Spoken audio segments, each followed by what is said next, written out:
Hi guys! Okay, meron kasi nauuso ngayon na vlog. Actually, ito nakita ko lang sa mga vlogger. So, meron silang Cheetos. Meron silang bell pepper. Yung ating bell pepper, hiniwa ko na siya. And meron silang cream cheese. Actually, galing ako ng work. Binili ko pa to para lang ma-vlog ko nga. So, simulan natin. Ang sabi kasi nila parang pizza yata. So, ilalagay natin dito sa bell pepper na green, yung cream cheese, and then sa ibabaw yung Cheetos. Then, titikman natin. Okay, gawin natin. So, buksan natin tong cream cheese. Nakakaano lang gawin, no? Kasi sarap na sarap talaga sila. So, let's try din. Ayan. So, ito yung cream cheese natin. Bagong bili talaga yan. Okay. So, this is our cream cheese. And then, this is our... Ayan. So, pahid natin dyan. Damihan natin. Mas masarap daw kasi pag madami. Damihan natin. Ayan. Then, buksan natin yung Cheetos. Ang mahal pala ng Cheetos, guys.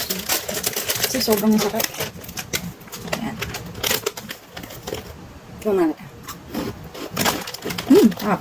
So, ngayon, ilalagay natin siya dito sa bell pepper na may cream cheese. So, kaya magiging lasa nito. Ayan. Pag ganito ba? Manalin tatlo. Ayan. Diba?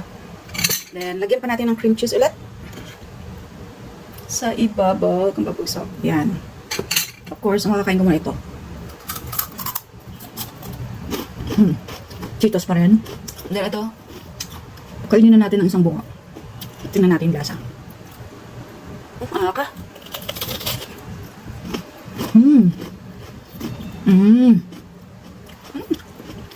Oh.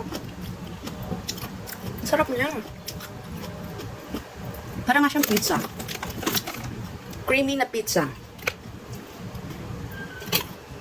Ang sarap, guys. Kaya pala pinagkakaguluhan to. Alam mo yung paggutom ka, ito yung pwede mong appetizer eh. Na nakadiet ka pa. Sarap niya. See. Dagdagan natin ng cream cheese ulit. Sa ibabaw. Grabe, guys. Ang sarap nito. Ang sarap. Yan.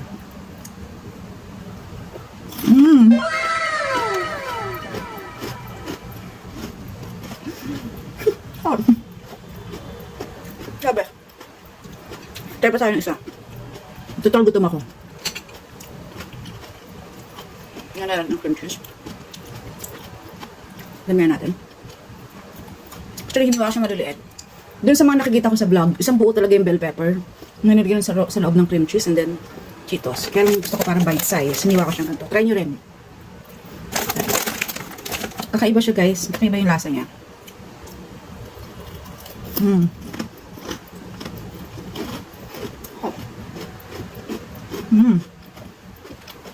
Panalo. Parang siyang pizza talaga. Na creamy. So, thumbs up.